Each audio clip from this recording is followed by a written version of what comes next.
I'm going to go ahead. First of all, good morning. My name is Jake Day. I'm the Secretary of Housing and Community Development for the state of Maryland and Chair of the Baltimore Vacant Revitalization Council. I do want to point out that we have some challenges with respect to sound. One of which is that because this lovely space that we have, there's a little bit of an echo, and our friends that are remote, and there are a couple, may have some challenges hearing us, so we just want to make sure we lift our voices up as loudly as we possibly can when speaking. Good morning, good to be with you, good to be in East Baltimore, and Senator, always a pleasure to be here with you. I want to just say thank you to everyone who has had a role in the continuing work to address vacancy in Baltimore City. This is not a body of work that begins today. This is not a body of work that ends today. But with any luck, this is a body of work that gets a little lighter on everyone's shoulders today. As you all know, the thing that brings us together is that Governor Moore signed an executive order on October 1, establishing the Reinvest Baltimore initiative and this council. I will ask everyone in just a minute to go around and introduce themselves shortly, but I just want to take a second to highlight the diverse representation that we have on this council. We have state leadership and the full support of Governor Moore. We have city leaders from the Office of Mayor Brandon Scott and the Baltimore City Council. We have representatives of the philanthropic and public sectors and private sectors, including the business community. We have our partners in the General Assembly, Delegate Stephanie Smith and Senator Corbin Craig. We have representatives of all sectors of society, and we are very fortunate as a result. This team that we comprise will be instrumental in guiding what is, I believe, to be the greatest challenge facing Baltimore's renewal, its concentration of vacant blighted properties. Thank you all for your heart and your willingness to be a part of this effort. For many of us in this room, it is clear that we are, and often are, in the brick and mortar business. But you and I know the same thing, that a house represents the soul of a community, and that a vacant house represents a missed opportunity. It certainly represents dollars not spent in the economy, tax revenue not finding its way back to city budgets or to state budgets. It represents people not there to participate in a community, to advocate for themselves, to cry out for their needs and aspirations. And we want to replace those missed opportunities.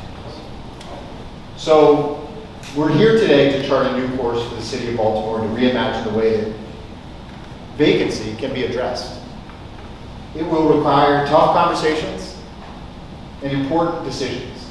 Our primary goals at this table will be to recommend coordination strategies, to reduce obstacles, to measure progress, and thus hold ourselves accountable to that progress, to provide guidance, and to maximize community-based priorities and investment. Ultimately, to reduce vacancy and to promote neighborhood restoration for the city. Though this council will not make funding decisions, those are vested in city government or state government, we will develop and implement a plan to obtain private, philanthropic, and federal funding support, albeit we have some challenges on some of those fronts, to support the efforts to reinvest in Baltimore. It's my honor to be your partner in this work. And we will be a united team. Collaboration is our watchword. It's going to be critical. Partnership will be paramount. There's so much beyond our control in this room. Indeed, this room is not about control, but about synchronization, about streamlining, and about summing. So we got to get together to do significant work for the people of Baltimore and for the future of our state. As the governor has said many times, in order for this to be Maryland's decade, it's got to be Baltimore's time. There cannot be one without the other. So we know that those closest to the solution, the problem, are closest to the solution. And so listening and engaging in community with community leaders and business leaders is absolutely critical. That's why I'm grateful that one of our strongest partners in the work has been closest to it all along, Baltimore City's Housing Commissioner, Alice Kennedy. We're fortunate that she is also the vice chair of this esteemed body. And Alice, I'm going to turn things over to you. Thank you, Secretary Day. Good morning, everyone. Thanks for being here for all of those that are in the audience, and then most importantly, thank you to the members of the council who have answered the call to join us to work on what is one of the most, if not the most important issue that we're facing in the city of Baltimore. Housing is not just about a physical structure. It is not just about the built environment. Housing is imperative when we talk about the humans that are in our city and what it means to be able to have a successful life in Baltimore from birth until death for our residents. The intersection of health and housing, the social determinants of health, are the mayor's work that we've been doing on the reduction of crime and violence in our city. Being able to address our unhoused population in our city, being able to support education outcomes for our youth, being able to support job opportunities and economic growth and population growth. This is so much more than just bricks and mortar. And I want to thank you all for joining us in this effort. We're here, as Secretary Day said, in partnership with the council, with our stakeholders, and we're going to create those feedback loops that promote engagement, that will continuously improve processes, both at the state and the city level. And we will continue to communicate success, both internally and externally. There's a lot that is happening in Baltimore that is absolutely fantastic. We actually, right now, in this room, we are in the middle of one of our impact investment areas in Broadway East. You can look out of the windows and you can see some of our priority blocks where things are transforming. You can also see the blocks where we need to get to and do that work and stabilize and move forward. Jasmine, I'm going to call you up right now. Sorry. You're representing county council, yes. Thank you. Sorry, everybody. I wanted to make sure that we had everybody at the appropriate place. So we are in Broadway East, and this is just an example of where we work with community. I was just out this past Saturday with the Broadway East community leaders, with one of our youth organizations, Heart Smiles. We were doing cleanup right around our priority blocks, and tackled an alley that CEO Leach would have been extremely proud of when we were tackling some weeds and looking through things. But you can see when you leave here where there is progress and where we have more work to do. We are here to collaborate with those senior leaders and the state, as well as the city, with staff and stakeholders to engage in activities that will enable the strategic thinking, that will help us target the resource allocations, and will have the responsive decision making. Together, we are leading with values that have created a collective vision for the continued work ahead. One of the big things that we talk about, that Mayor Scott talks about, that the administration talks about at the city level, that I talk about, is the fact that we are doing this work specifically to redress racist housing policies in the city of Baltimore. We cannot take any step forward if we do not understand the fact that we are grounded in that we are not just showing up to invest in our neighborhoods and invest in our communities. We are here to heal the neighborhoods in the city of Baltimore. And we're reflecting on the priorities of each community, and that is one way that we show up differently than we have shown up before. At the city, DHCD, with Mayor Scott, we are committed to improving our operations. We're committed to improving our service delivery. We're committed to improving the resident outcomes through collaboration as well as performance management. And as Mayor Scott likes to say, we are here to help our communities, our neighborhoods, be the best version of themselves so that Baltimore City can be the best version of itself as we now embark on Baltimore's and are in the middle of Baltimore's renaissance. Thank you very much. Okay, so there are a couple of housekeeping items I'm going to ask us to just go back to the Open Meetings Act slide, if you don't mind, that I just want to take care of here. So a couple of things. We are subject to the Open Meetings Act. As such, the general public is invited to attend these meetings. We have a room filled with familiar faces, lots of friends here, but anyone can attend. And I want to make sure that we have public participation. So throughout the year, we will be scheduling events that will include public participation, whether that's a public hearing style or actual engagement where we engage in charrette style work and roll out the maps and participate together. We're not sure yet. And that will be really dependent upon feedback that we hear over the coming months. But recognize, please know that that public engagement is important to us, and we will enable that. That being said, there's just a couple of things I'm supposed to say. There are persons attending the open session may not engage in conduct, including visual demonstrations, waving signs, things like that will disrupt the session. I'm not concerned about this, but I'm supposed to say that. Just doing my due diligence. These meetings also, as part of that, are being recorded. Members of the public may also record these. You can videotape them, you can audio record them. The media, of course, is welcome to do the same. And we just ask everyone to be respectful of our sound limitations, so keep noise and movement to a minimum so that it doesn't disturb members participating in the session. Now, we're going to jump to introductions. So I'm going to ask the members of the council to introduce themselves. So I'm going to ask you to do 4 things: name, title, entity you represent, and answer any one of these questions. Your choice, okay? So I will start. So my name is Jake Day. I'm the Secretary of Housing and Community Development in the state of Maryland. And I'm going to tell you that I grew up not in Baltimore. I apologize, but it's just a fact. I grew up in Salisbury. My favorite favorite aspect of growing up there is that I grew up in a walkable neighborhood, close to shopping, close to a park, and close to university. But what I will also share is that one of the great features of Salisbury is that it's only 2 hours from Baltimore. So I get here almost every day now, and used to get here a lot as a kid.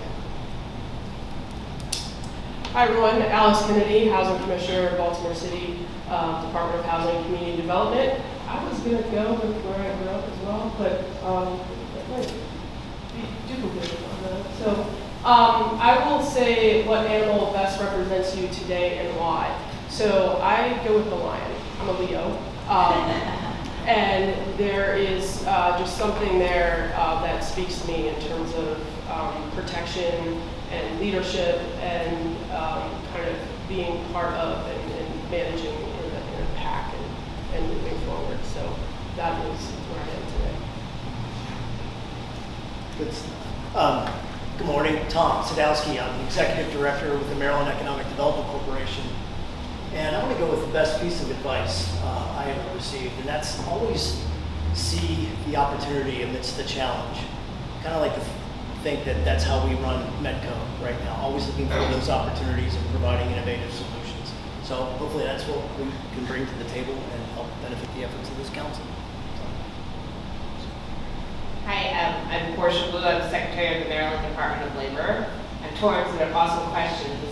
I'm going to go with the animal as well, but it's not the animal that represents me today. It's the one I most aspire to be. It's the one my 8-year-old went as for Halloween, which is an axolotl. How many people know what an axolotl is?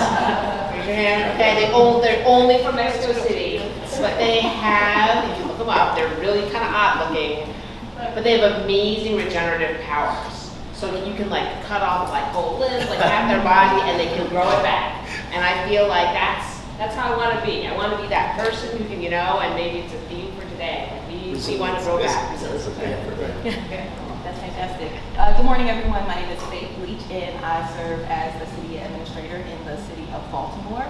And I'm going to go with also the best piece of advice. So my advice is to do good anyway. And the reason why is I think it speaks to who we are, right? It speaks to your character. When you do good in spite of, when you do good when no one is looking. And so that's the best piece of advice I can give. Hi everyone, my name is Beth Flower. I'm the Associate Vice Provost at Johns Hopkins University for Public Innovation, where I work with cities all over the world on a number of different innovation strategies and impacts. And I'm representing both in that role, but also in my love of Baltimore and as a community member of Baltimore for the last 2 decades. And when I was a kid, I wanted to be an astronaut.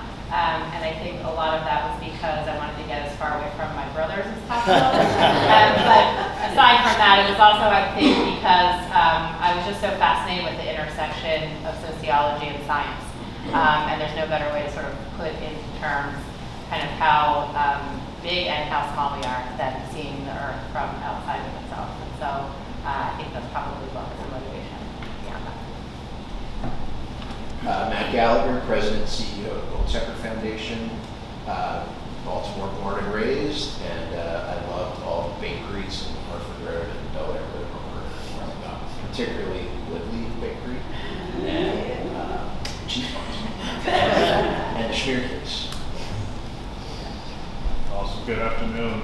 I'm Mark Anthony Thomas. I lead the Greater Baltimore Committee, and I'll answer the question about my dream job as a kid. I want to be an architect, and I love the idea of designing cities, schools, houses. I feel like I've channeled that inner child in other things. Hi everyone, so happy to be part of this group and working with you all. I'm Rebecca Flora. I am the Secretary of Planning for the state of Maryland. And I'm going to pick the bullet on teaching because I actually did teach. I was adjunct professor at the highest college at Carnegie Mellon. And I think the one thing that I really enjoyed sharing with my grad students was learning about the past to understand how do we get here. And in that case, I created and taught a class called Sustainable Community Development. So the first class was always take a 100-year flashback towards all of the policy decisions over 100 years that led us to where we're at now and the condition of our communities. And we can't move forward until we understand how we got here. So that was always a big part of our class. Thank you. Hi, good morning, everyone. My name is Mike Moxton. I'm the Baltimore City Director of Finance. And I'll take a dream job. When I was a kid, I thought I was going to be a math professor. And I got as far as math PhD program to realize all the things I loved about math, which was the art, the beauty of it, solving problems, felt so much better when we were using it to actually help people. So took a little break from that PhD 20 years ago, give me 20 more years, I might finish it for the meantime. Very happy to be here. Good morning, everyone. Councilman John Bullock. I represent Baltimore City's 9th District. This is West and Southwest Baltimore. And this is very near to my heart because my district represents about 1/3 of the vacant properties in the city alone. I'm actually going to answer 2 of those questions. One, which is if I teach a class. I do teach classes at Towson University, and my favorite one to teach is urban government and politics. And we spend a significant amount of time talking about housing issues. And so, again, that's very critical. And then the other piece I would say is my dream job as a kid. I'm blessed that I get to do it now because I always looked around my neighborhood wondering why things looked the way they did and wanted to improve those conditions. And so now very honored to be in a place to be able to push that needle forward. Good morning. My name is Jasmine Torres. I'm with the Office of the Attorney General. And I grew up in New York City, so I'm going to answer where I go to high school and what was my favorite aspect of it. I went to a fashion high school in New York City, and my favorite aspect of it is that everybody got along, although we were all different and came from different backgrounds. We had community in our school, and everyone just got along and really loved and enjoyed each other. Thank you. Good morning. I'm Leslie McMillan, a lay co-chair of BUILD, Baltimoreans United in Leadership Development, which is a community power organization. I am going to talk about where I grew up. I grew up in Emerson Village, and also spent a lot of time in Poplar Grove neighborhood, given that my grandmother lived there. Both neighborhoods were very safe places, got to know my neighbors, and when I say neighbors, I don't mean just the next door or across the street. I mean 2, 3, 4, 5, 6 blocks away, where people knew each other and cared for each other.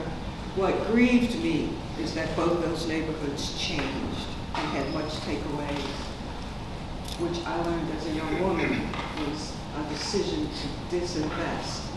Not only in my neighborhood, but it said that you wanted to disinvest in me.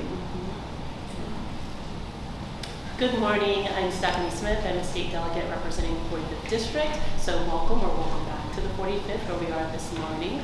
I live literally around the corner in a formerly vacant home that was vacant for about 25 years, and we've been there about 8 years, so living it out. So I would say for the question I wanted to answer was around, I guess, the animal that most represents me or I identify with. This may be not surprising. A giraffe. Many people know I'm really tall, as are all my immediate family members are all very tall, and there are a lot of giraffes in my home. But I think other than maybe physically identifying with giraffes, I think that because giraffes are, I think, one of the tallest animals in the animal kingdom, they get the opportunity to see things from a different vantage point than almost every other animal. And so I feel what I bring to most situations is the ability to look at the big picture, because sometimes when you're making immediate steps on the ground, you're not seeing the big picture, so you need people that are close to the issue, but also people who are willing to step back and see how every step we take forward impacts the bigger picture. So I love the giraffes. Good morning, Gary McGuigan, Executive Vice President with the Maryland Stadium Authority. I grew up in Manchester, England, then lived in New York City for about 20 years, and I've been a proud Maryland resident for 30 years, so nobody can ever guess my accent and where I'm from. Corey McRae, and as Delegate Stephanie Smith stated, just welcome to East Baltimore, welcome to the 45th Legislative District. High school, I graduated from high school right up the street, Hartford 25th. We called it there in Hartford. For folks that knew, it was called Hartford Institute. Currently, Reach Partnership is in there. There was the best piece of advice that you had ever been given. One of the things that my chairman stated, which I try my best to hold on to today, is if we don't focus on who gets the credit, we'll get a lot done. And one of the things that I just wanted to lift up, if I was a teacher, I would be a history teacher. In this moment, I'm going to take the opportunity to just lift up some of the folks that I've been able to work with in this group. When I look to my left at Gary, I'm so proud of Gary in reference to one of the greatest things that the city of Baltimore got going on is building 23 to 28 new schools. And the Stadium Authority, which he has been a leader under, has done that not only under budget, on time, but made us look as a national piece that we can be recognized by. When I look to my right, one of my favorite schools in my district is Tench Tillman, because it's in the heart of a number of social issues from that standpoint, but we'll be doing a playground at Tench Tillman, and I'm very thankful for your leadership in helping us to get there. Matt, I just want to lift you up in reference to our middle neighborhoods, and when we think about, like, Commissioner, if we lose a lot of places like Bel Air Edison, in which your organization has been investing in for a long time, so goes Bel Air Road. Then when I look, and one of the greatest things that I got going on, and I'll end with this one because this one impacts home. I got 2 young scholars in a program called Ingenuity. And Ingenuity is probably one of the best things, Bob, that we have going on in this city from a public education standpoint. So I just wanted to lift you up for starting that decades ago, that's still going on now, where folks can still benefit. Just want to take that opportunity to give you all credit for what you're doing. And Bob, you know what? This is some real history real quick, and I'm gonna stop right here. I get the opportunity to sit next to folks, or sit next to an organization that I've read about. When we think about who started the living wage in the city of Baltimore, it was built on that forefront. When we think about the 21st century schools, who led so that we could the city could have that money to be able to do that, it was built on that forefront. So I just wanted to lift up, and I'm very proud to sit next to you all on this, to be able to bring tangible results for our neighborhoods who need it the most. Thank you.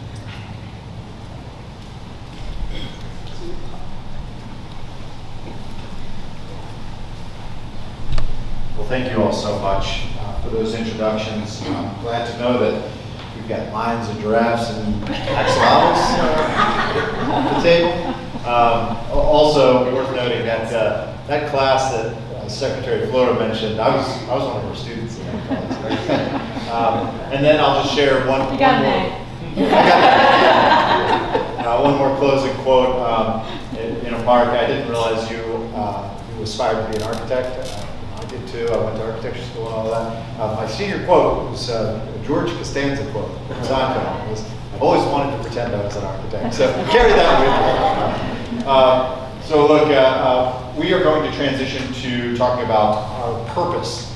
But before we do so, I do have one minor housekeeping item. If you drove here in a gray Nissan Sentra, license plate 9CW0163, you're blocking the entrance to the building, and they need you to move the vehicle, so gray Nissan Sentra.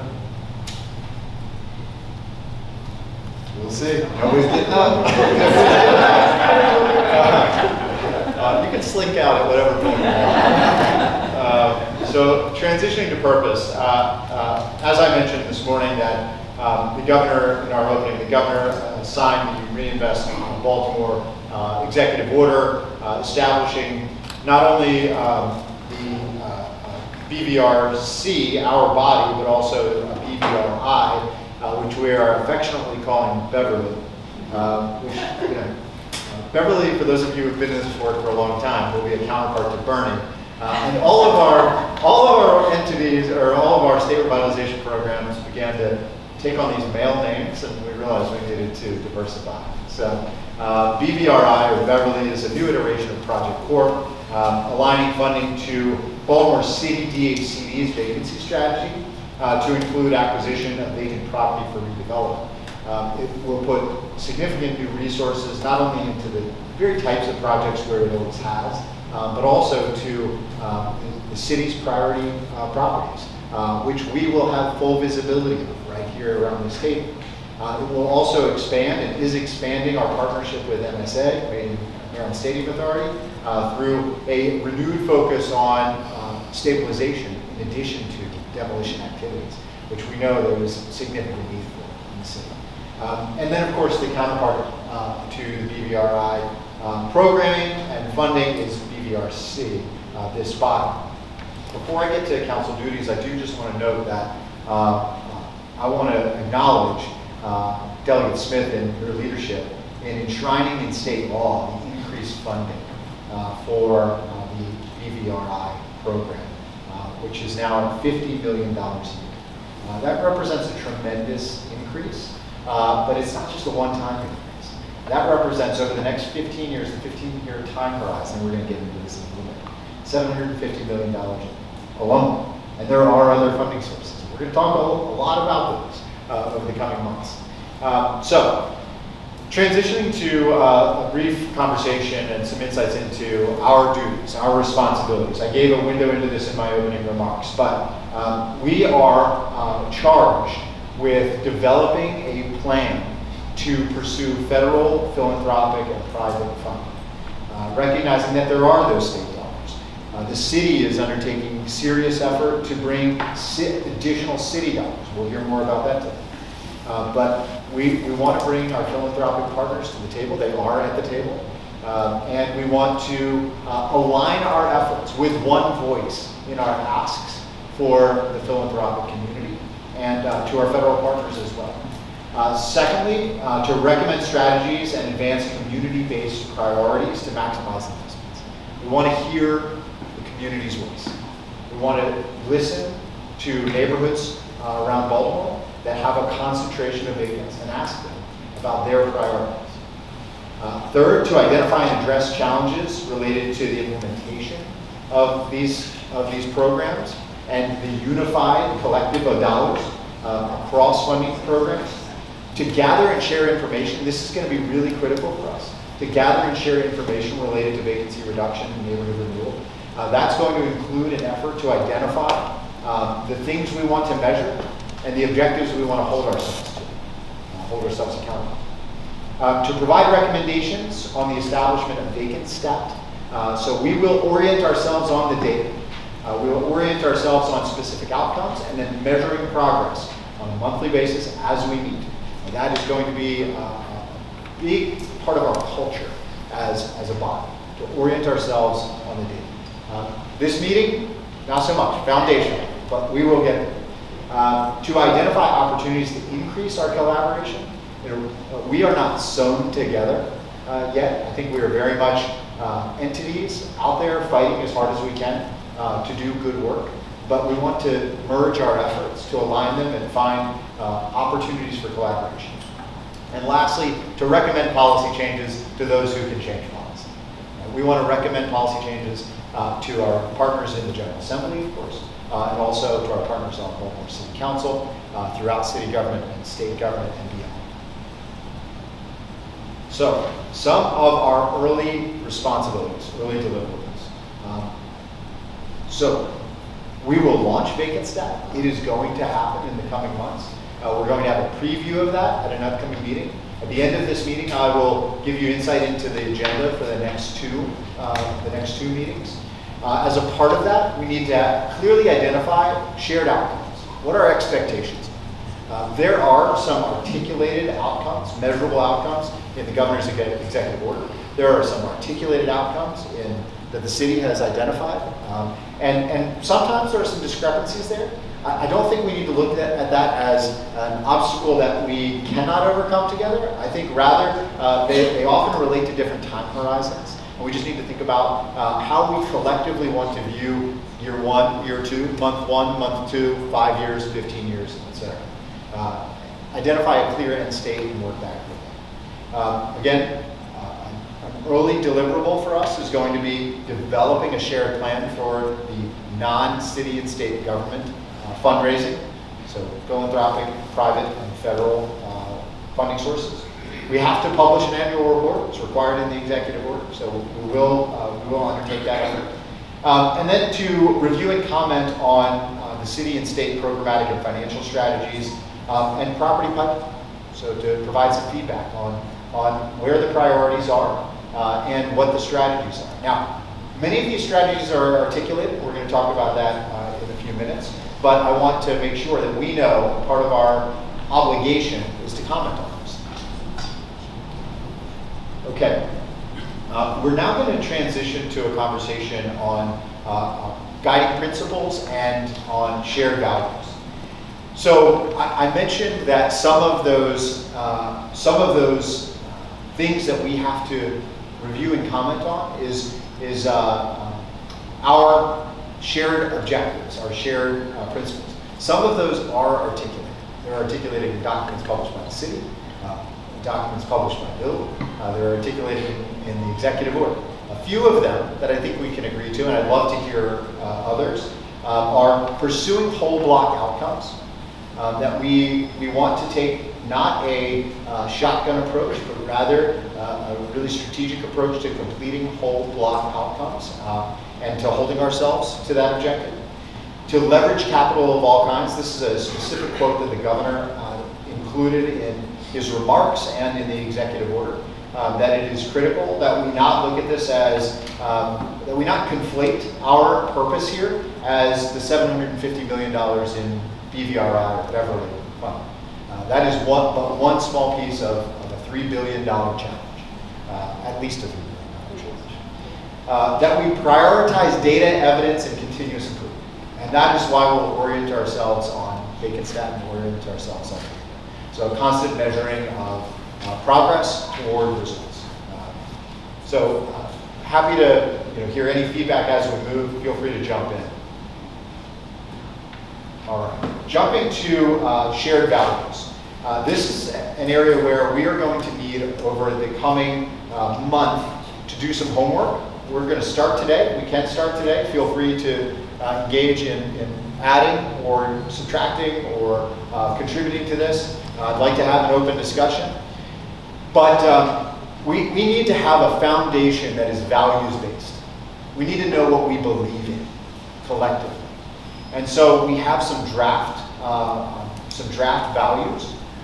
These are actually drawn from City DHCD, Build, and GBC, who have articulated these values. So I'm going to read them out. but happy to have a discussion on this. So community-led development without displacement, value number.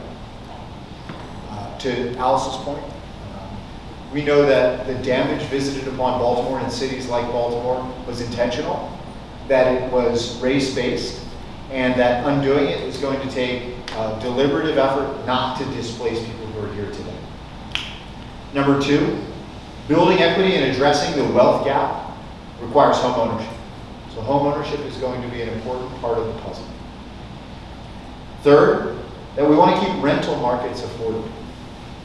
As I tour projects across the city, I'm impressed by the degree to which there is affordable opportunity in neighborhoods all over the city, not just low-income housing tax credit deals financed by the state. There's affordability in the market. That might not be true if we let the market rise without strategic intervention and participation from policymakers. Number four, creating thriving mixed-income neighborhoods. That we don't concentrate poverty and we don't concentrate wealth. Number five, providing housing that is safe and affordable. There are certainly fast ways to get this work done that could jeopardize one or both of those principles. But we want to get there as fast as we can, but providing a product that is sustainable, lasting, safe, and affordable. And lastly, that investments reflect the priorities of communities. That it is not our lone obligation to listen, but it is our obligation to listen to communities. So that public engagement portion of our work is something we'll take seriously. It's not the only opportunity. Obviously, the city administration, the city council, the General Assembly, and state government wants to listen as well, and we will in our own ways. But this offers a collective opportunity. What I'd like to ensure that we do is next month that we have an articulated set of values that we can agree to, that we can vote on, take action on. And so I intend to get us there in December. It's going to take some homework, I think, to refine and add to and potentially merge and edit this group of values. But are there any values that you see missing that you think are shared, or that from the perspective of who you represent and your entities that need to be added to this? Go this way. I see Madam Secretary is here from Labor, so I was wondering if something about promoting opportunity for employment of Baltimoreans in these efforts being a value that we share.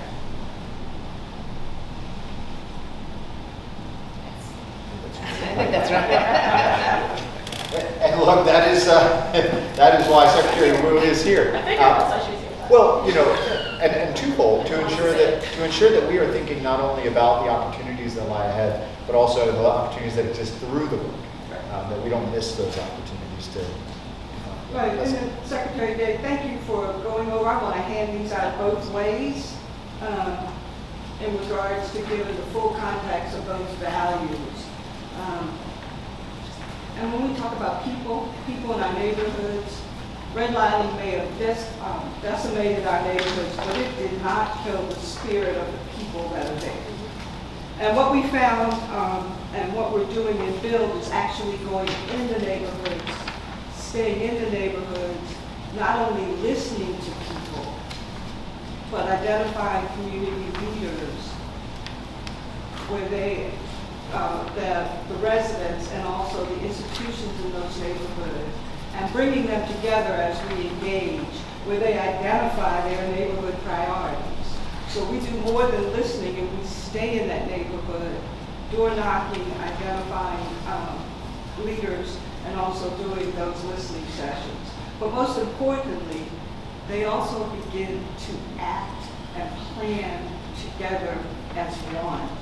They identify their neighborhood priorities. Who knows their neighborhood priorities better than those who have been living there? Who knows the strengths of their neighborhoods better than those who have lived there? So I wanted us to talk about those, when we say community-led, it's more than listening to folks and them having a seat at the table, but them leading the development in their neighborhood as they develop these coalitions. You talked about affordability, that we want to create mixed income neighborhoods with affordability. but we also, in engaging and meeting the residents, we learn who are homeowners, who are residents, who have been living there long times, periods, learn the history of that neighborhood. So each neighborhood is unique. And we really work with people, for those who have been long-time renters. Sometimes I feel like they bought their houses twice when they could have owned a home. So working with people to own a home, to that racial gap, wealth gap is closed. The whole blocks approach. You don't want to do a house here, do a house there in a neighborhood, but transform the market. And people in that neighborhood will tell you the strength of that neighborhood as they work with professionals, planners, and so forth. So we want to get them ready to do that so that we target the blocks that we want to work on. You start a block, you finish a block. Those who are living in that block, the legacy owners, that we also support them and help them because they have been living beside vacants that are torn their fair value of their homes. So I just want us to think deeper. This page really talks deeper. Like this very recently in the Franklin Square neighborhood, we did a neighborhood walk. And that's been one of many walks. But we met a young lady who grew up there and is going to stay there. She's gone to school, she's going to stay there, and she lives around where there were homes. There are now empty lots. And in part of Franklin Square, there are large empty lots. And so after doing that neighborhood walk with folks that live in that neighborhood and representatives from some of the neighborhood institutions, the churches, the nonprofits, they actually came back into the room after that neighborhood walk and focused on, what do we want to do with these empty lots? They automatically went into, well, some of them, we can leave them empty and start planning, either recreational activities or family gathering places where we want to develop those empty lots into something. So I'm just telling you, please take seriously the voices of the people, not only listening, but working with them, engaging with them, acting with them, because for years they've had development done to them or been ignored.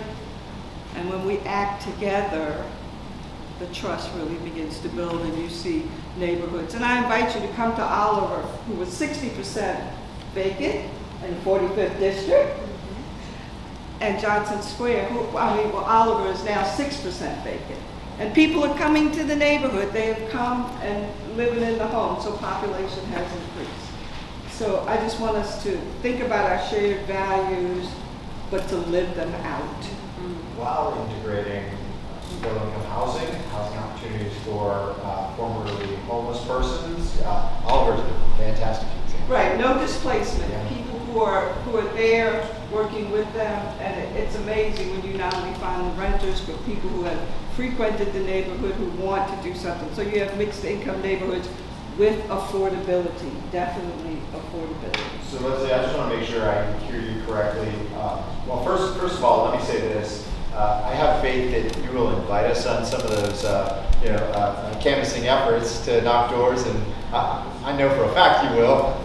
Yes. The invitation is open, isn't it? But perhaps we could schedule some times following meetings or in between meetings where we intentionally gather together in a particular neighborhood, do some walking together. So maybe we can coordinate after this meeting on scheduling that out in your head. That would be great. I love it. But so I want to go back to the values points you were making, though. I heard two things. One, that the spirit of the people, listening is important, but understanding the spirit of the people is critical as well. And maybe we can amend our listening value there to broaden that. And then the second is that that enabling or empowering them to lead development is a kind of a missing aspect of the values as written. Say the second one again. We enabling or empowering people within the communities to lead development. I hear you. Am I hearing you right? Right, they work with developers. We also want the developers and RTCs to have the same values in working with people. Yeah. So it's not them coming in saying, this is what I want to do. It's them not only listening, but acting Community-led, together. neighborhood-led. So that they can develop a plan. I think that would be, let's talk about the maybe wording on the last bullet, because I think that's where the last bullet was going toward, because we do this work in communities now. They are the ones that are, you know, the community organizations and community entities and residents in the communities are making the decisions on, you know, developers coming in, who is doing the work, what is the priority blocks, how are we completing those blocks, and so forth. And so it's not just listening, but they are actually making decisions, and we're being supportive of those decisions. So it's, you know, the last, and we're investing based off of those priorities of the communities to make those changes. So I think we can look at how we look at that last bullet for potential rewording or adding into that.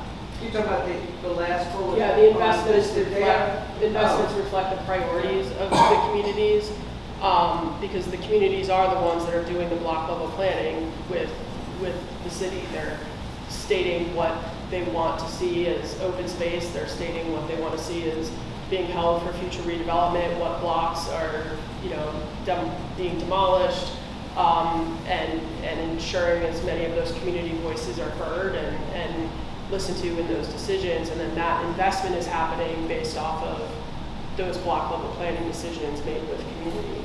So I think it's about marrying to make sure that it's just as strong as wording as possible. Oh, okay, the investments reflect the priorities of communities, just looking at the wording of that. Gotcha. That it's like, Senator McCray and then Douglas. When I look at the shared values, Mr. Secretary, one of the things, and I hear it in the conversation that we're having, but I don't see it on the shared values. And I think about this every day that I wake up, is growth. So I know that growth impacts my tax base. I know that growing my population impacts my schools. It impacts public safety. It impacts we have amenities that are desirable that businesses can then come from. But I don't see that in here. I think that we assume that a lot of these things create growth, but I think it's important to say it, because that's one of the Baltimore's challenges, especially as we went through this last season. It's totally an oversight. You're right. Yeah. That is fundamental. The other piece is inclusivity of all neighborhoods. So, Ms. Leslie, I love the work that's going on in Johnson Square. I love the work that's going on in our work. And because of that work, Bernard Harris now has grown in their enrollment. Johnson Square has grown in their enrollment, but I can't say the same for New Broadway East or Fort Worthington, who hasn't grown in their enrollment. We need to figure out how to stay. So, like, when I see this up here, I think it's important, especially to everyone, to know that we're not thinking about some neighborhoods, but this is inclusive of all neighborhoods, and we have to see it.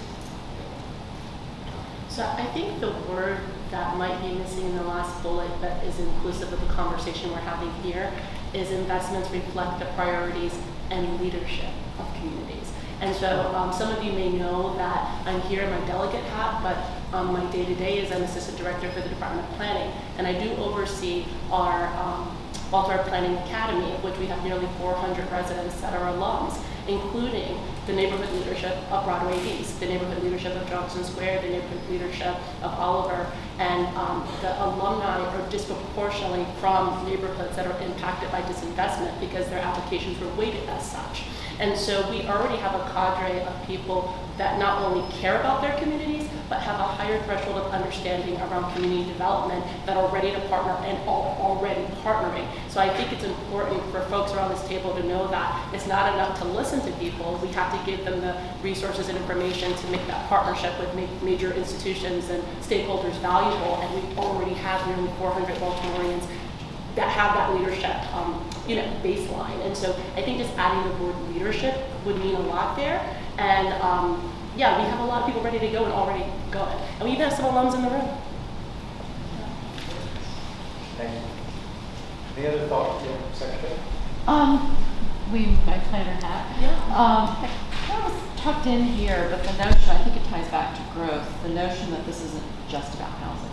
I mean, in order for the neighborhoods to truly be vital and, have sort of energy back into them, you do need to have mixed uses in addition to mixed income. And I think that might be too granular, but I think the notion, because sometimes it becomes difficult to allow for mixed use, but notion that the corner store, the doctor's office, the whatever, if we don't proactively think about that from the beginning, that's what creates a vital neighborhood, is those things being walkable and connected, we might miss that or not get the policy to make sure those types of things can happen.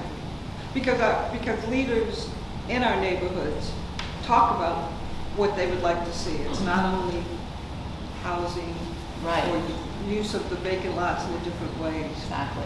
But development, stores, this, that. So they're talking about mixed uses. And they usually are, and then often there are policy barriers to that.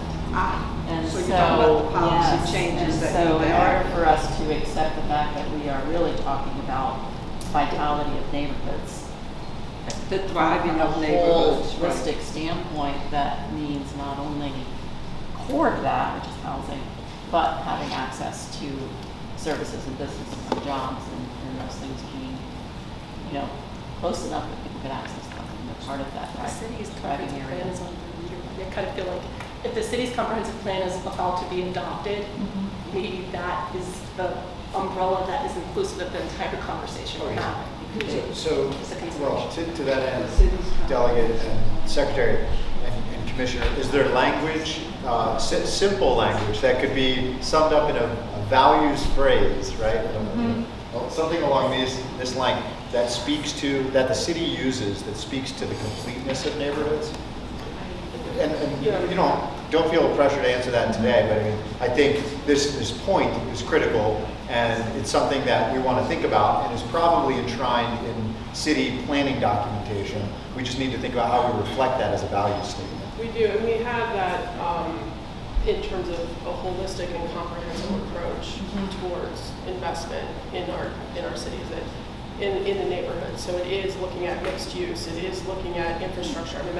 We'll get to that in one of the slides, but we cannot have a thriving community if we are just focused on housing and we're also not planting trees or ensuring ADA compliant street corners, which we do pick up when you get down into the detailed level of the planning that's been happening and even the beginning of the implementation that's been happening, you start to see that. So I think we can look at that wording and pull from what we state in the comprehensive plan that's about to be adopted and some of the city plans in terms of that holistic, comprehensive view on what it takes. Please. Just to add, I think the problem we're trying to solve for, we want it to be clear that it's not replicating the community building role of the city itself, versus really orienting all of our work toward the housing piece of that overarching economic planning oversight of the city really needs. Mark, great point. And I will remind us, I think the intent of this conversation is purely what values do we want to reflect, not what work do we. You are correct, and that's important for us to remember. But yes, absolutely. Tom? I was taken by, Senator, your comments, not just this neighborhood, but others. And so I'm thinking about the word connectivity. And not only that the values that we're trying to really champion as part of this effort relate to other communities, but Pass the mics, please. Pass the mic. Yeah. but that the Thank you. this thing on, but that the communities we're talking about are actually connected to other areas where there are services that are desired and necessary, employment, that sort of thing. So connectivity seems to be a word that, I don't know, maybe finds its way in the value statement. Okay.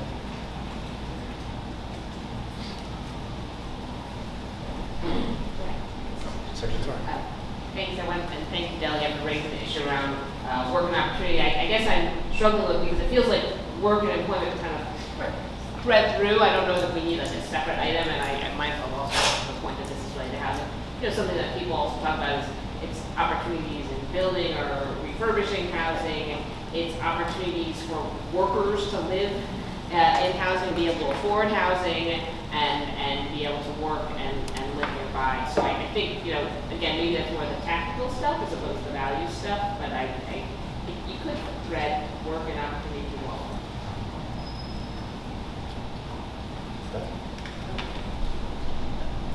I think we should also add healthy to providing housing that is safe and affordable. So signal that the housing will not create disparate health outcomes also for the population. And then there's something, in my opinion, missing about just how we want to grow Baltimore in terms of population and having something in it that signals that our values are about not just preserving population and maybe all of these things are reflected in, but that we want to grow them.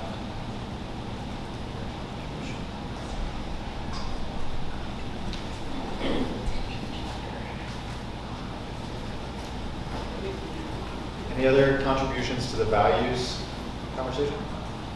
If not, so what I'm going to do is send out a draft that includes the feedback that we just heard, and would love you to take some time to digest that, come to the December meeting prepared to offer feedback. I'm going to, at that time, attempt to gain some consensus. So hopefully we'll have a product that we can gain consensus around in December. If not, if it takes us another month, that'll be okay. Just we got a lot of work to do. I want to build this foundation as fast as we can, but of course make it a stable foundation. Nobody like that, Jim? All right, so we're going to transition now into a presentation from Commissioner Kennedy. So Alice, I'm going to hand the mic over to you. Excellent, thank you very much. For some members of the council, some of these slides will be ones that you have seen, but because we have new members and the general public, we wanted to kind of bring everybody together with a shared understanding of where we are, what the challenge is, and how we've been actively working on this. So as I mentioned just in my opening remarks, you know, the city of Baltimore is the birthplace of redlining. We've had historic disinvestment happening in our communities, and we've seen the devastation of communities and the impacts of that on health, well-being, loss of generational wealth of our community members. And we know that we've had this kind of stubborn issue of vacant properties plaguing the city for years. On the left-hand side of the screen is a map that shows the prominent race by census tract. You can very clearly see what has been known in the city of Baltimore as the black butterfly. On the right-hand side, you can see a heat map showing the density of those vacant buildings and how it overlays with our predominantly black communities, and knowing that this is deeply rooted, as I said before, in racist housing policies and lending policies and things that we've been fighting over for many decades now. On the next slide, you will see that this is a snapshot of the city DHCD's vacant dashboard. I just want to state here that the city has many dashboards, but DHCD has an amazing data team that I actually want to, I call it, they're the dream team. They're sitting in the back there. They are phenomenal, and we have a new vacants analyst that also has started to kind of add to this team. But I just want to say that we don't just create dashboards to create dashboards. And we're not just statting this work. And when we talk about vacant stat, it's being built off of a lot of the things that we already do and what we look at. But you know, we're not just statting to stat or to create dashboards or just kind of look at them. But we want to and are creating habits and routines of performance management to actually use the data, to understand the data, to use the evidence, to understand the challenges that we're facing and how we can make decisions, potentially have to be nimble and pivot on decisions, and how that guides implementation. So what you see here is the current number. This is as of this morning, 13,056. Actually, last night when I went to bed, it was 13,055, and it was updated this morning, so we've added one more vacant building. We actually update this dashboard 3 times a day because we are issuing new vacant building notices every day. We are also eliminating vacant building notices every day.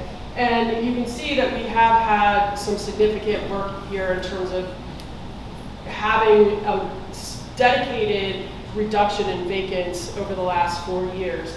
There are a couple of pieces here that I just always point out on this slide when we talk about some points in time and context. So leading up to 2020, we actually released the framework for community development, which really was and is the leading guide that talks about a grounding foundation in whole block outcomes, investment in our communities.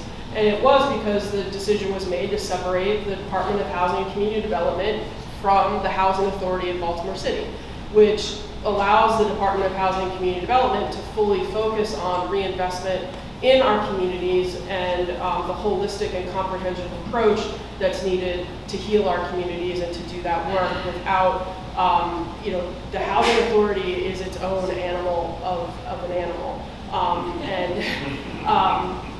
I work very closely with Director Abrahams, and we still have projects that we work on together, but it is its own beast, and working forward on that. And we support their work, they support ours, and we need to create housing units. But really what this does is allow DHCD to be actively implementing and using all of the tools in our toolbox that we have to tackle this problem and reduce the number of vacants in the city of Baltimore. We will continue to use data to inform our work and to move forward. So one of the big issues that we've had, and this is one thing, Mayor Scott knows this issue very well. He grew up in Park Heights. He grew up walking past properties where he saw them go from occupied to vacant over the years.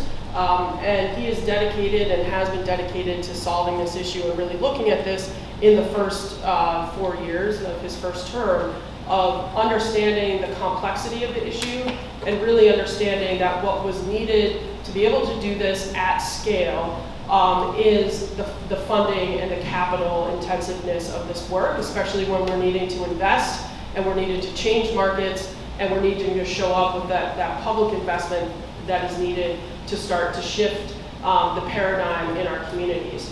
So with that, he worked with Bill and GBC. They came together, they had the announcement in December, and that historic agreement to all work together toward addressing vacant and abandoned housing in the city of Baltimore at scale over 15 years, targeting at least a $3 billion public investment that we're talking about. And it's based on shared values to look at not just the vacant properties, but also those vacant lots that are needed to create whole block outcomes, which covers around 37,500 properties in total between buildings and lots. That's it.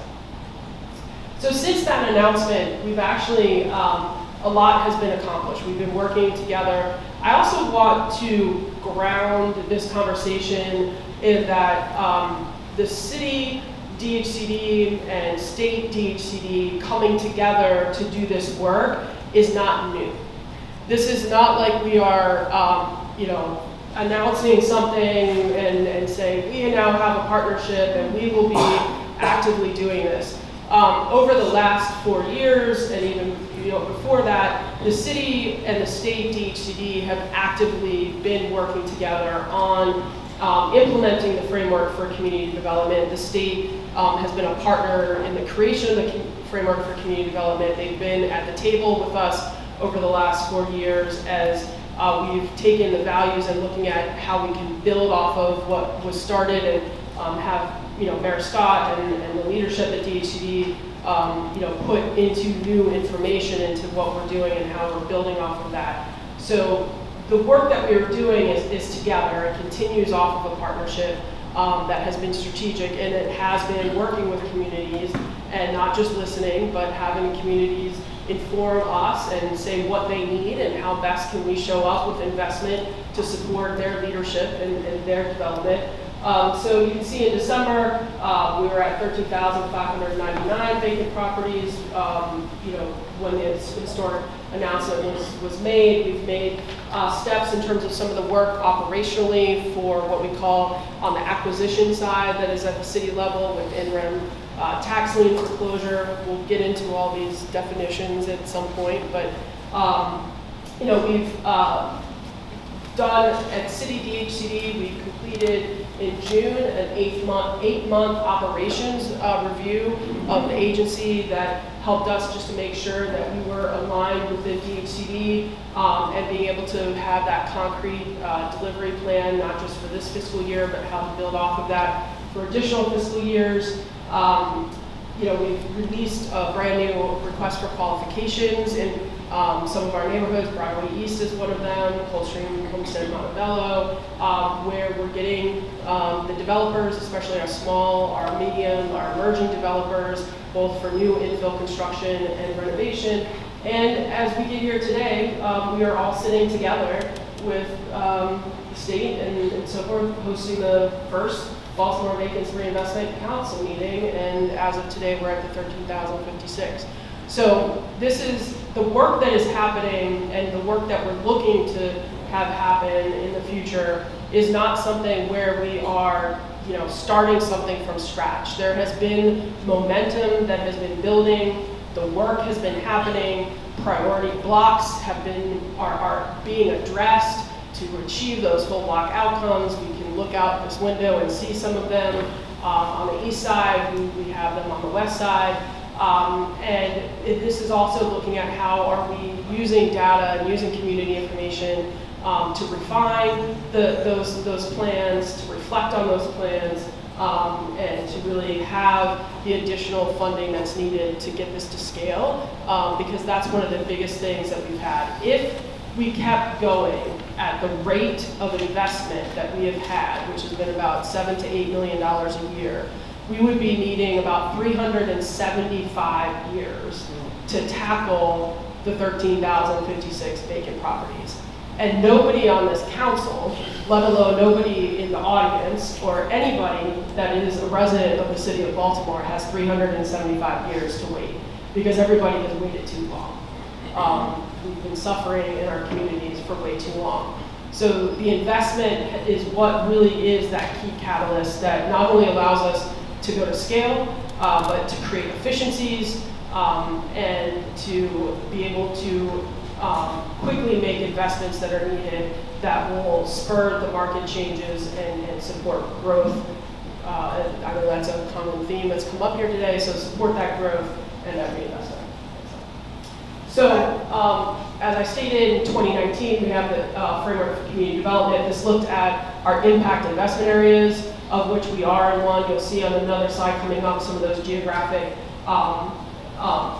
components of that. Also our middle markets. So I want to highlight this. Senator McCray, in his opening remarks, really definitely touched on our middle neighborhoods and our middle markets. This is also something that is extremely important to Mayor Scott, CEO Leach, and the administration as we look that we're not just tackling the vacant buildings in our highly distressed neighborhoods, but that we're also ensuring that our middle market neighborhoods are stable and that we prevent vacancies in those markets. And then our asset building areas. This is something that we've built on over the last 4 years in terms of adding asset building communities. So our impact investment areas, we meet with those impact investment areas monthly in monthly work group meetings. Those lead up to quarterly neighborhood sub-cabinet meetings. And then there's also sub working groups and other working groups in those working groups that occur sometimes on a bi-weekly basis as well, where that block level planning, refinement, conversation about development is happening. How are we looking at it holistically? To Secretary Flora's comments, where are we making sure that agencies are aligned in terms of what's needed from a transportation standpoint or rec and park standpoint, and bringing all that information together. The asset building neighborhoods, we typically meet with those quarterly, but we use the same exact planning principles. We are going to create plans that are based off of achieving whole block outcomes and doing that work on a quarterly basis. And this is how we do that and kind of how we get there. This is actually a map of the neighborhood of Broadway East. We are right in the middle of Broadway East where we are today. We start with looking at asset mapping within our communities. We move to looking at market conditions within our communities and actually looking at that on a block level standpoint. I do want to highlight that how many people on the council have ever utilized our tool or seen our tool code map? Okay. I know Senator McCray has. I'm going to count you as that. Okay, I didn't see that one. I said, wait a second. I had too many meetings where I know he's using it. We have built internally to the city of Baltimore a tool called Code Map, which maps every single parcel of land within the city of Baltimore. You can Google, if you have not visited Code Map yet, Google Code Map Baltimore. It is open to the public. You can look at it. It drives our block level planning. Our incredible data team has ways to also create what we call the sandbox, which helps track our block level planning with community in terms of decisions. And this is built off of that. So we get the market conditions, move into that block level planning with our communities. Just like we took the city and knowing that in order to have change occur at scale, we needed to focus investment and not have it be like a dropper, or we're just doing one house over here in this community and one house over here in that community, that we really are focused on communities and creating whole block outcomes. Those communities, we created zones within those communities with the same principle, either building from strength, where there is investment already occurring or already happening, or communities really wanted to see immediate change happening because it might not have been building from strength, but it was building from the standpoint they wanted to mitigate either crime or violence or drug addiction, or to create better connectivity for students to a school through walking paths so that we weren't walking past vacant buildings, or to leverage other assets within the community. So then we move from that into knowing kind of what are those priority blocks. So we have in Broadway East, we have 28 priority blocks. We have that cover 113 BPNs with 155 lots. This is just for this fiscal year in terms of what we're looking at. One of the key highlighted investments in Broadway East is actually the area around what was the former Rutland Elementary School, and working with the community and with state DHCD, knowing that that actually does not make sense for future redevelopment. There was a lot of community talk. Are we going to redevelop this? Is it infill redevelopment? And no, we want to have green space, and we actually want to create a park that centers the area around that with the housing and redevelopment, so we've been focused on that. We also have the focus on acquisition and redevelopment. We know what the leading market conditions are, and we look at this. So right now, in 2024, median sales in Broadway East were around $29,700. We've seen home ownership rates change, and we have seen some population loss, but we also know what's possible by doing the work in terms of seeing population growth within the neighborhood as well. So how do we define success? There's been conversations about this. In order to eliminate a vacant building, in order to have that number, the 13,056 number, go down, there's only two ways to eliminate that vacant building. You can either demolish the property, or you can get a use and occupancy permit on that property. And then for vacant lots, we want to know, is that vacant lot acquired? Does the city own it? Do we have an adopt a lot on it? Is someone actually responsible for maintaining it? If it isn't, do we have a maintenance plan for it? Is it awaiting assembly? Are we doing site assembly for that? And are we ensuring that that vacant lot is maintained on a quarterly basis? Next slide. But how do we continue to define success? Because this isn't just about reducing the number of vacant properties. This is about producing the whole block outcomes. So we do need to reduce the number of vacant properties, but we need and want to be producing the holistic whole block outcomes. And this includes work that we're doing on the prevention side. This includes work that we're doing on the infrastructure side. This is looking at not just the vacant buildings on the block, it is also looking at existing homeowners on the block. How are we assisting with home repair grants to long-term residents? How are we ensuring older adults that live on a block have the ability to age in place and realize their generational wealth that they've seen since they've owned the property slipping away from them? How do we ensure that it can now be realized and they can see positive return on generational wealth? This is ensuring that we have on a whole block outcome that we have trees, that we have tree canopy that also goes to health, healthy communities, healthy homes, that we have ADA compliant street corners, street lights. Some of our blocks are living in total darkness. The street light, there's 1 or 2 residents living on a block and there are no more street lights. How are we ensuring that we're creating light and safety for them? Also addressing alleys, alleyways, as well as green spaces and recreation and parks. Another example of a priority area and priority blocks are in the Penn North neighborhood around what used to be the West Side Elementary School. West Side Elementary School has been demolished, and City DHCD, it's a priority blocks all around that school. We provided funding through CDBG to build the brand new rec center, and we're doing the acquisition and renovation of vacant buildings around the block. We're working with residents, long-term residents, to ensure that they get the repairs that they need, and then working with like DOT on traffic patterns and parking and sidewalk replacement and lighting and tree planting.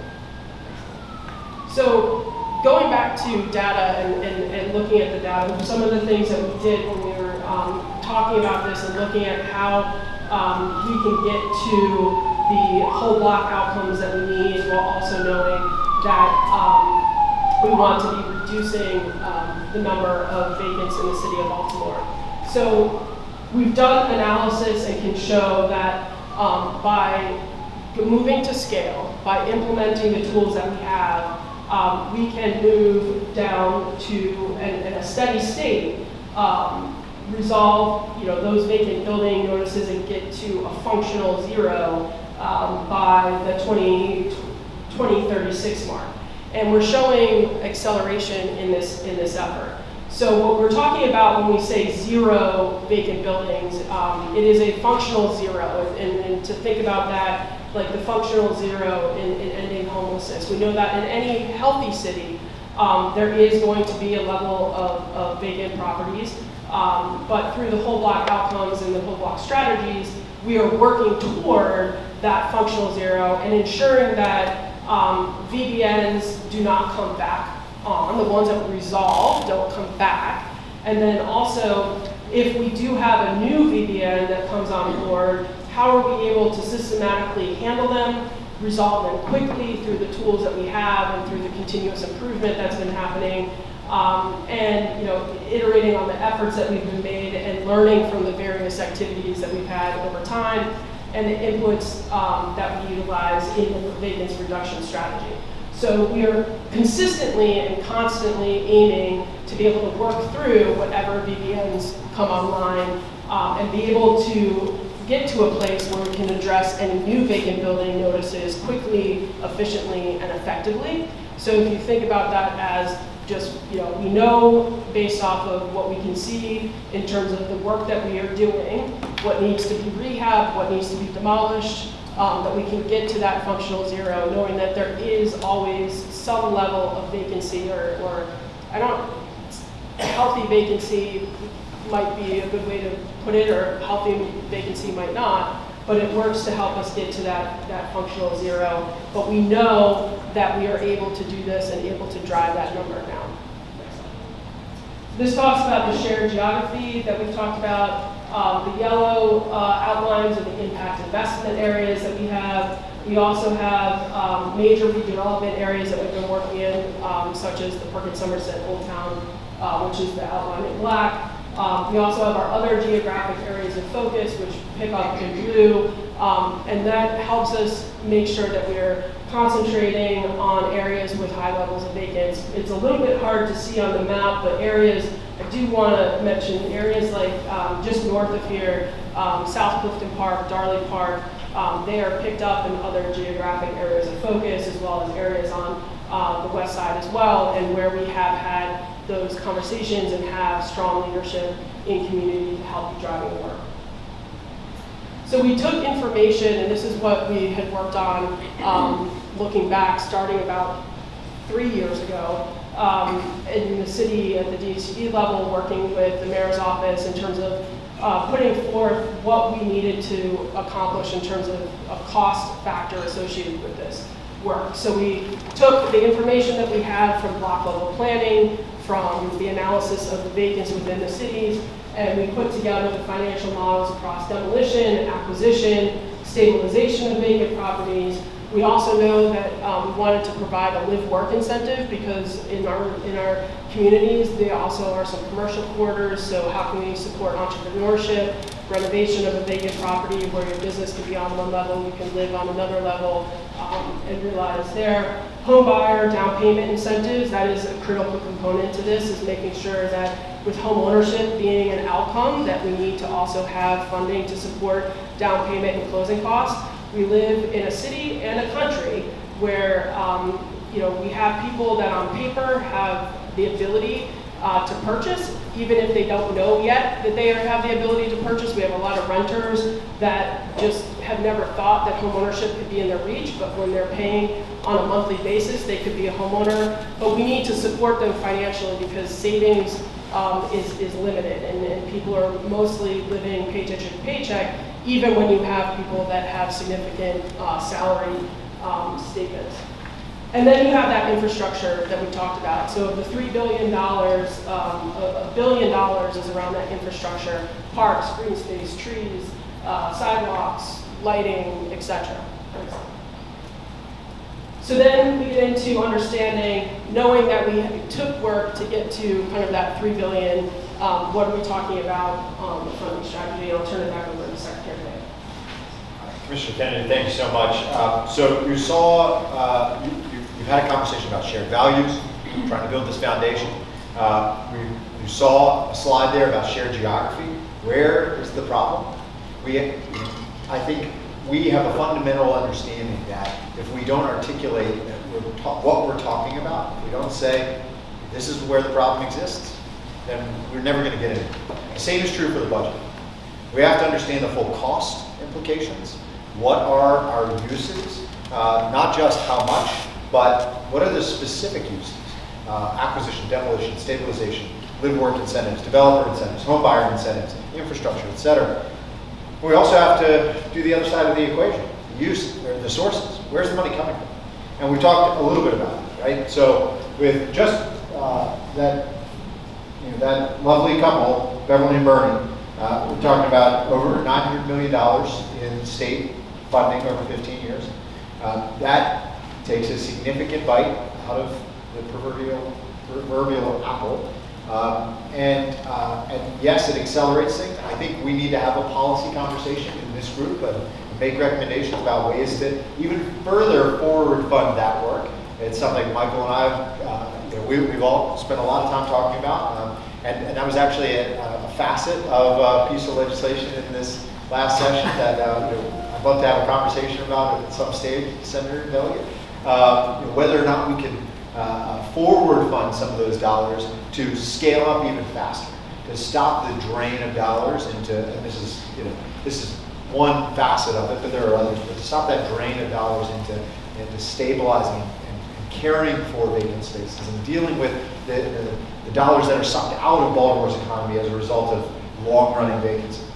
In addition to that, there are significant new city commitments that Commissioner Kennedy is going to talk about in just a minute, including the housing tip and the IDA. And what we recognize is that beyond that, we have philanthropic objectives that we need to meet to be a part of this. And now, these numbers, there's no magic in these numbers. We need to certainly be flexible about what, and I think have this conversation collectively about what those actual objectives are and what we think is achievable and necessary. And then beyond that, there is an unanswered question, a $1.5 billion unanswered question, approximately. Whether there are state and local solutions to that remains a topic of discussion here and beyond. Whether there are federal solutions to that, I think is a conversation that we're probably all reflecting on in the last 24 hours, and whether or not there are other private commitments that can be made beyond what will be leveraged in the market in response to the public and philanthropic investments. I think is a question that we need to collectively work on. Next slide, please. I already touched on this a little bit, but I do just want to point out that we have a lot of flexibility with BVRI funds.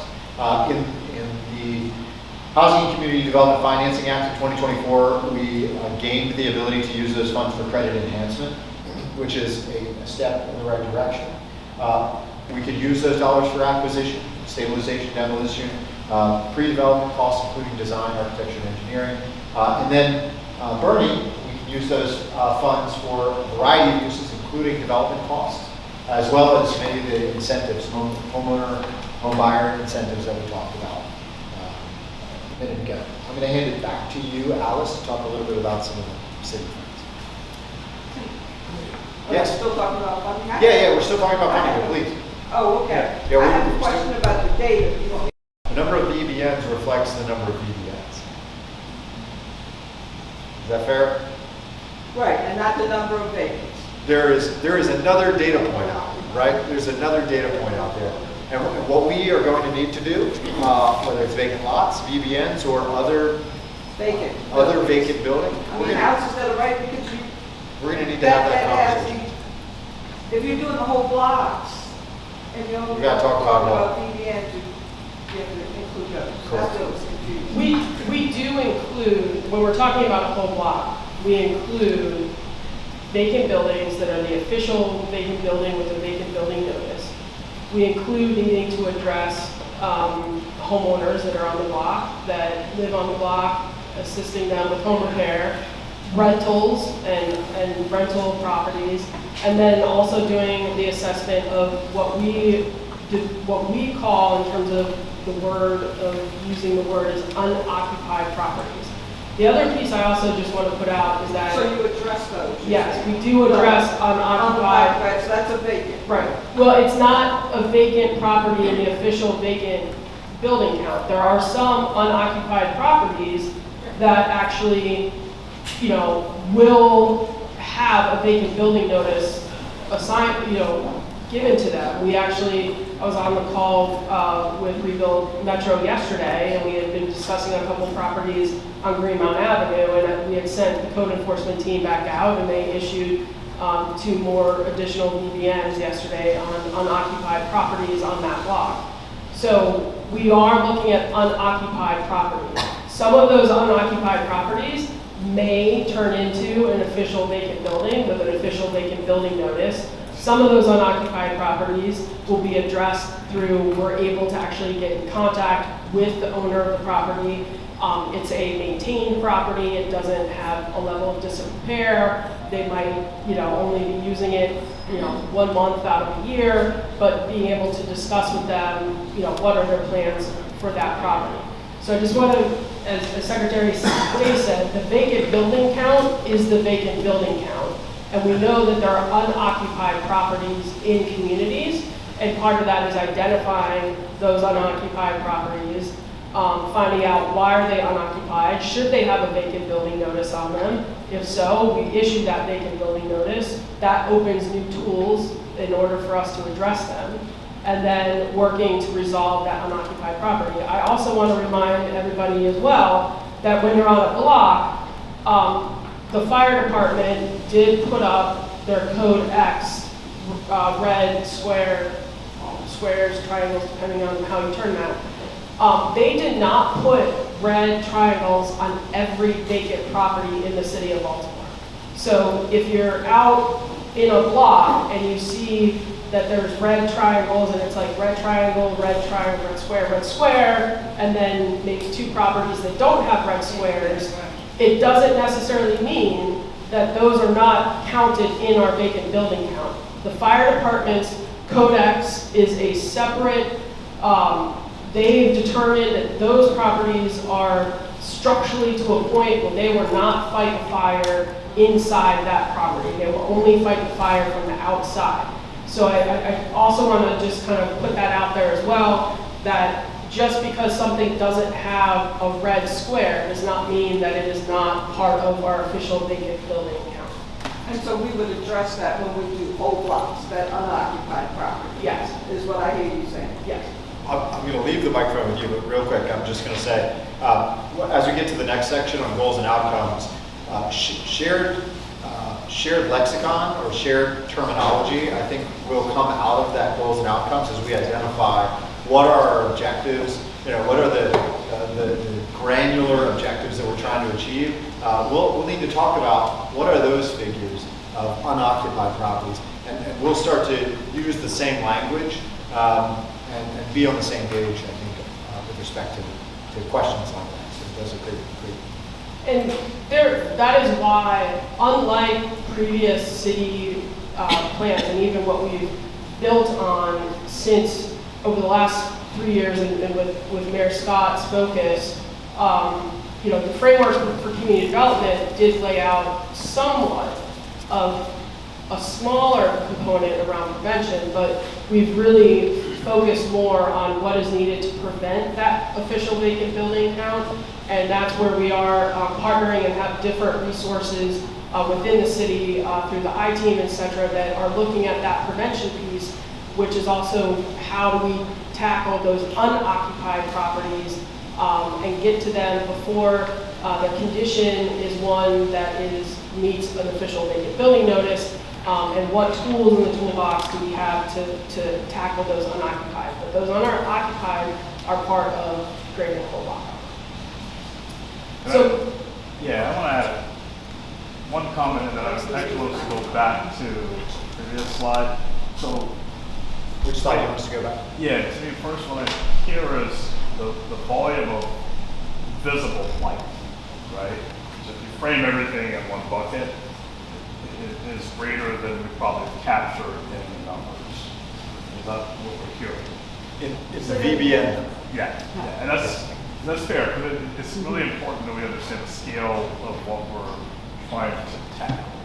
And the really assault over history on Baltimore, so it's not our fault, but we need to be mindful of what we're actually trying to deal with, right? If you go back to the spreadsheet that breaks down the different budget projections, I think it's important. When you think about the $3 billion number, a lot of these line items they're creative ways that we can be pursuing resources to fill some of these gaps. And so if anything, quantifying that number, it was consistent with a lot of whole block, neighborhood level, commercial elements. And so I don't want that to be lost in the conversation. I think that's a great point.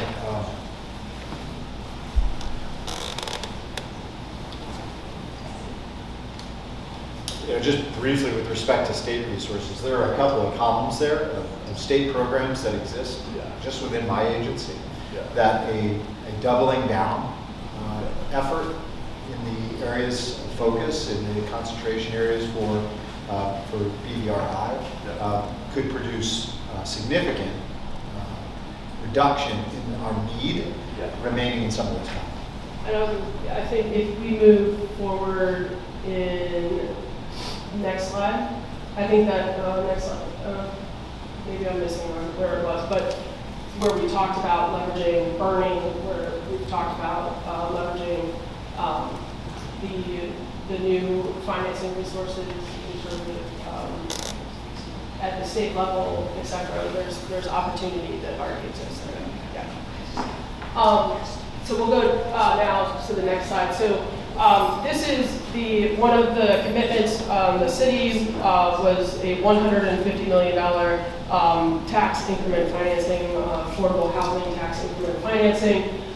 This is something we had started to look at tax increment financing, or the potential of a tip at the neighborhood level. Once again, about three and a half years ago. And had some conversations about how that could work. Traditional TIFs have a very strict boundary line associated with them. We were doing research at the city level, and then also I want to recognize Joe Meyerhoff. He's not in the room today, but he also has been doing significant research on the affordable housing, or what we call a non-contiguous tax increment financing, and worked with him, got his information on the research and studies that he had been doing, information and research that the director of finance and the finance team and the city consultants have been doing to create the version of the affordable housing tax increment financing that we're putting forth right now. So it already has gone to the Board of Finance for approval. That happened. The first actual city council hearing is going to be this coming Tuesday. The city council hearing was announced Monday at the Monday City Council. It's at 1 p.m. In City Council chambers for that first hearing. The TIF is looking at $150 million over 10 to 15 years, with the first approval of, at the city council level, approving up to the first $60 million of that $150 million. It supports a range of affordability. It goes up to 115% area median income, which in a city of Baltimore, we're looking at price ranges that could be as high as $275,000 when you translate to a purchase price of a property. There is an emphasis on home ownership. It can support rental, and it actually is used on the hard construction costs related to redevelopment of a vacant property. So it can pay for and reimburse for drywall, lumber, electrical, bricks, mortar. It cannot reimburse on some of those soft costs or operational costs related to the redevelopment of a vacant property. It also can support public infrastructure for new units. So there are some specific areas where it'll be used to tackle new infrastructure related to vacant lots, where redevelopment is occurring, which will help us achieve those whole block outcomes that we're all talking about, where we would not be able to achieve that because the plan has been for new infill construction, and in order to get there, we're creating the whole block outcome there. All of these funds are actually provided as grants into the project, and that is, how it's been structured and how it is structured within the legal documents. We can go to the next slide. I want to say that the DHCD will be administering the grants in terms of we'll be getting the applications, processing, but all of the payments, everything exists actually within the Department of Finance and the Bureau of Treasury, and it's all paid out of there. So DHCD reviews the invoice, then actually UniCap reviews the invoice, which is our city consultant, and then it goes actually to the Treasury Department. The funding stays outside of city DHCD's budget. That's been a question that has come up. It isn't part of our agency budget. It sits outside of that. It actually sits in a special treasury account only utilized for this work. And it's meant to also maximize participation from our smaller emerging developers. Also, what is unique about this compared to other tax increment financing is that you can utilize this if I own a vacant property and it is on the tax increment financing, the TIF list. I can actually, as a homeowner, apply for the funds to support the renovation of that vacant property on a block. It does not have to be a developer per se that does that work. We can support, if I happen to own my grandmother's house and I've been trying to figure out how to renovate that property, the TIF funds can support you in renovation of your grandmother's house to then have that be a renovated property. So you would have to, you as the person would have to kick out the money first to renovate and then you reimburse? Yes, so it is on, and we are working through just some of the nuances related to a portion of it being an upfront, a portion being upfront with then additional being reimbursement to help support that. And this is one of the areas that we know in general when we talk about needing to expand resources as a whole is expanding on the lending side, especially for individuals as well as our small and emerging developers. It's individuals that want to be doing the work as well that also need increased access.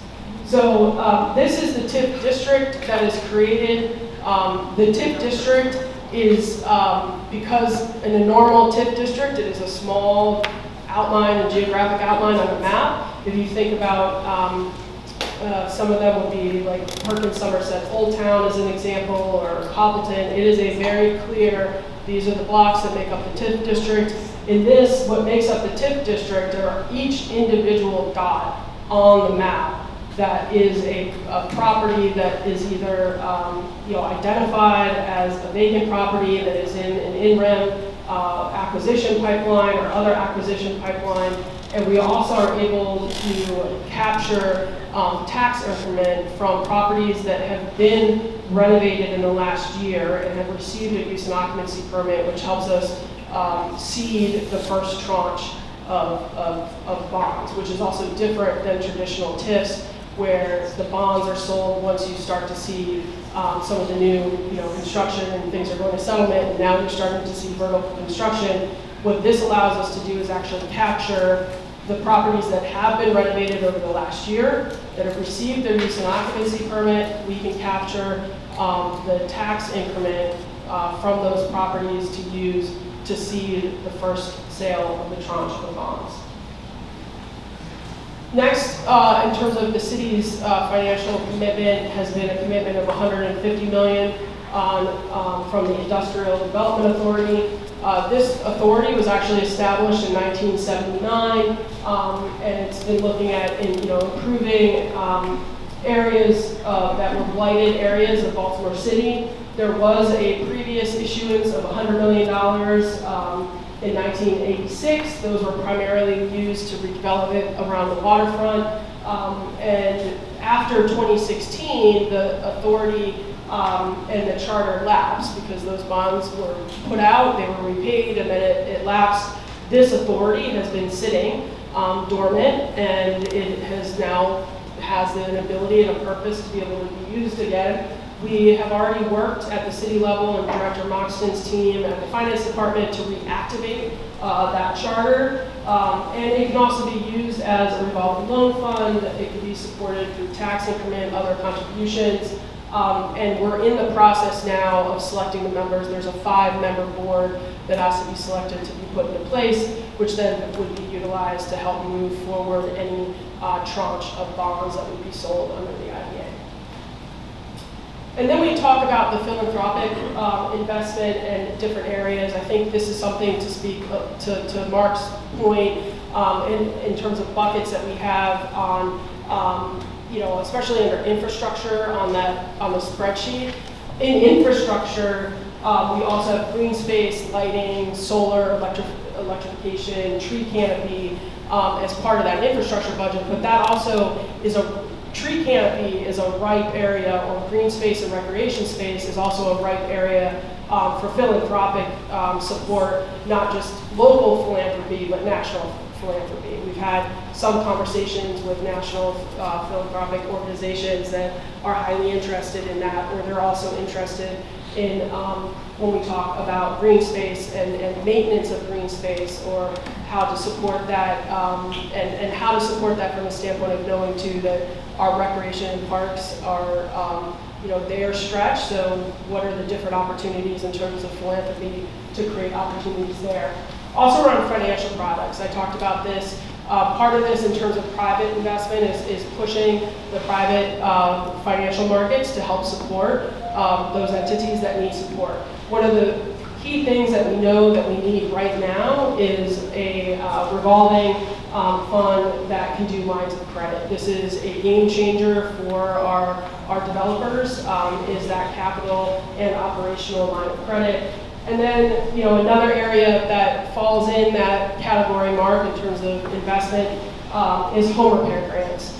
We have been extremely successful. One of our city and philanthropic partnerships actually we've actually won an award by HUD that highlights a philanthropic city and private NGO partnership is our Housing Upgrades to Benefit Seniors program. But how do we get more funding into that to support that program so we can reach the homeowners, so we can create those whole block outcomes, as well as estate planning, workforce development, et cetera.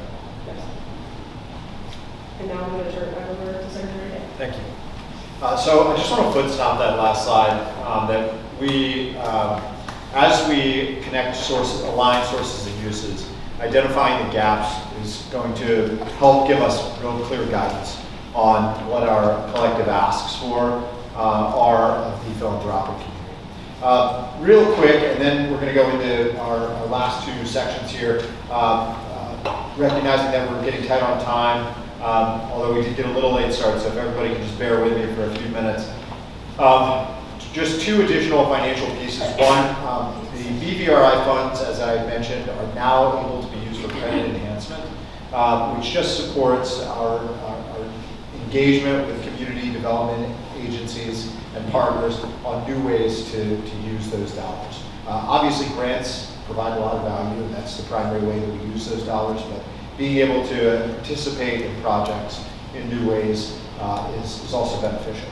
The second, just to note, is that the Housing Expansion Affordability Act enables developers within Baltimore City, within 3/4 of a mile of a planned or existing fixed rail transit site, or on nonprofit-owned property, or on former state campuses, which those three collectively cover much of the city, offers an opportunity for density bonuses over and above the density, any density allowed by right, and any density bonuses built into Baltimore City Code. But more critically, it offers a hastening of the construction process and reducing barriers in the permitting process.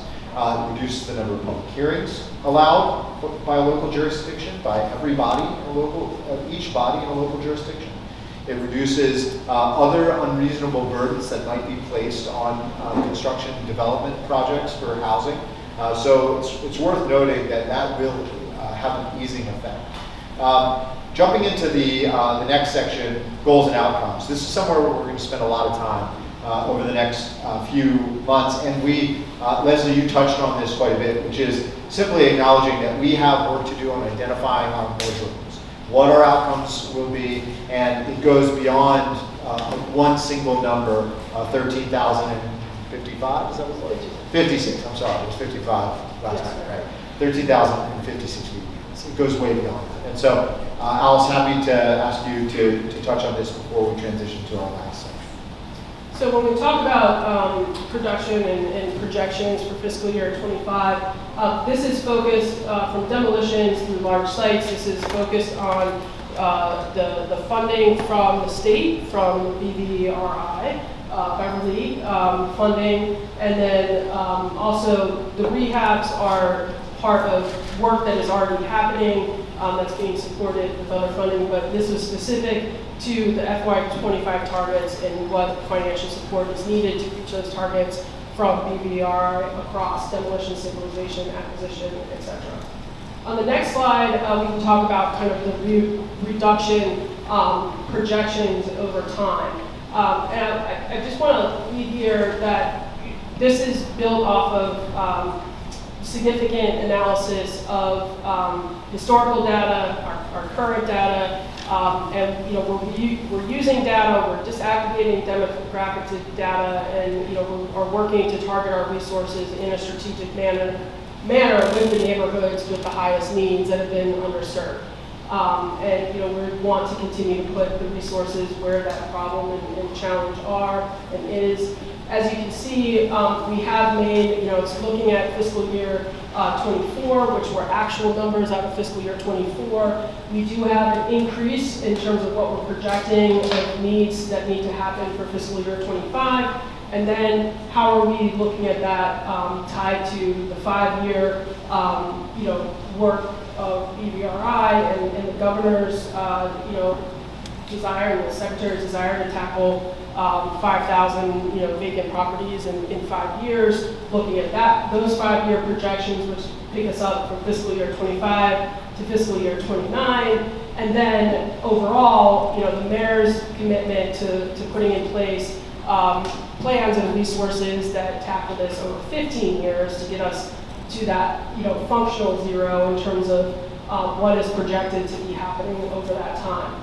We also know that This includes the fact that when we get to those unoccupied properties, Leslie, that you were talking about, where we also are issuing new vacant building notices, that in order to get to the net reduction, which is that net change in VBN, which is the last number on the last row of the slide, that we are issuing new VBNs every year based off of historic data and knowing the number of unoccupied properties. You can actually see that we are estimating actually an increase in the issuance of the new VPNs that are part of this. So this is not ignoring those unoccupied properties and not ignoring the fact that we know that there are new VPNs that come online. And so, in the coming months, and this next section that we're going to get into, we're going to talk about our tasks ahead. In the coming months, we're going to need to articulate outcomes. Again, some of those are given. So some of those are given in the EO, some of those are articulated by the city, reducing the number of VBNs, addressing and identifying what an appropriate figure or a plan to address unoccupied properties would be. Vacant lots, what our vacant lot objectives are, population growth, to the Senator's point, household growth, to your point, Senator, return on investment. What should our objectives be associated with tax revenues? What should our objectives be with respect to affordability? Those are all things that we're going to need to articulate because we intend to then measure and to hold ourselves accountable to those objectives. So that will be an exercise we will undertake. Do you want to touch on this briefly before we go to the last section? Sure. So in part of the work that Mayor Scott has done in partnership with GBC and Bill was working and having many meetings kind of diving into data and looking at different things and the work that was funded to support PFM to kind of look at the overall return on investment and how, is this investment of the public investment worth it?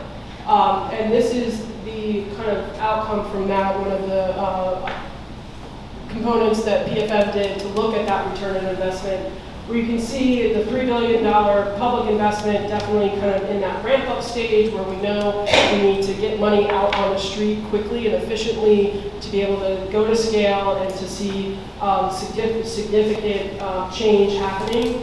And then knowing that in year 2035, we start to see where the return on that investment that is not just looking at tax revenue.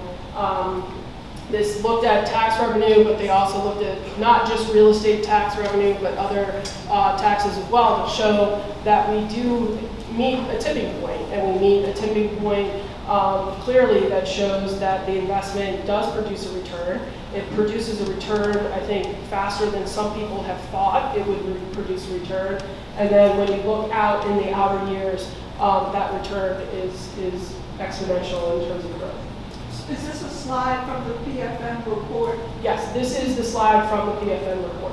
Oh, okay. And we wanted to share the full report because it talks about how you get there. That's something we're going to talk about. Return on investment. For sure. Okay. Upcoming meetings. See that. So, jumping into our last topic today, which is our future meetings. Next slide, please. So let's start off with the next meeting. You'll get meeting reminders, but please mark your calendars for December 12th, 12:30 to 2. We will provide you with the location. Location is likely to change around the city. We'd like to spread the wealth, so to speak. And after that, subsequently, meetings will be first Tuesdays of each month, 11 to 12:30.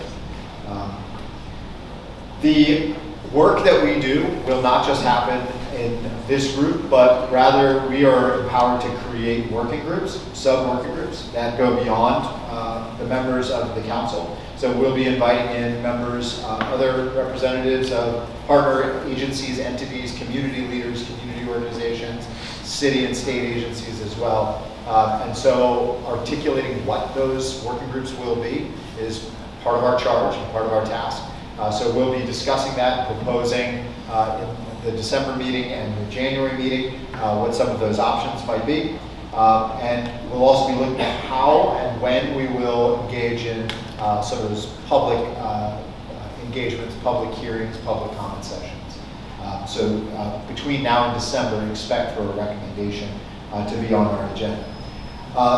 Next slide, please. Thank you. Upcoming meeting topics in December and January will include presentation of and discussion of our outcomes and the dashboard. So you'll hear from that. Did you call them the dream team? The dream team. You'll hear from the dream team. You'll see the dashboard that we will orient ourselves around, and that information will be open for us to begin to massage and provide feedback on. You'll also, at upcoming meetings, see FY25 state investments, what we know so far of BVRI and burning funds, Beverly burning funds. Additionally, we will start talking about block level planning. So we're going to start to dig into the maps and geography and prioritization. Targeted properties even. So what are some of those key properties? What are some of those strategy sessions, working session around constraints and obstacles? We know they exist. We know they exist within city government, within state government, beyond us. They exist in the labor force. They exist in the judiciary. They exist all over the place. We've got to start talking about them and figuring out how do we expand the pipeline around each of those areas. It's going to require policy and advocacy efforts. It's going to require funding conversations. It's going to require all of our muscle to open the pipeline. Money is now flowing. There is additional resources that are on the table. We've got to figure out how to make sure that it flows as fast as possible. And so expect that in the next session. So I'm going to close us out with any kind of final words, final thoughts. I'm going to stop talking for a minute and open us up to the council for any other closing comments. Are these documents coming to us? Yes. Yep. So we'll make sure everybody has everything that has been shared thus far, and there will be lots more documents to share, including that PFM. I'll add too. I think this is an important part of it. One important piece, I think we can move this up on the agenda on the obstacle and challenges piece, is really with the scale of investment. There are a lot of questions on just the capacity of the system to absorb that scale up, and then how we can align on implementation. And so whatever support we need to provide between now and summer, just to be able to speak to that would be helpful. 100%. Also, we really didn't get time to dig into the strategy and make sure that folks were able to ask and get all of their questions answered.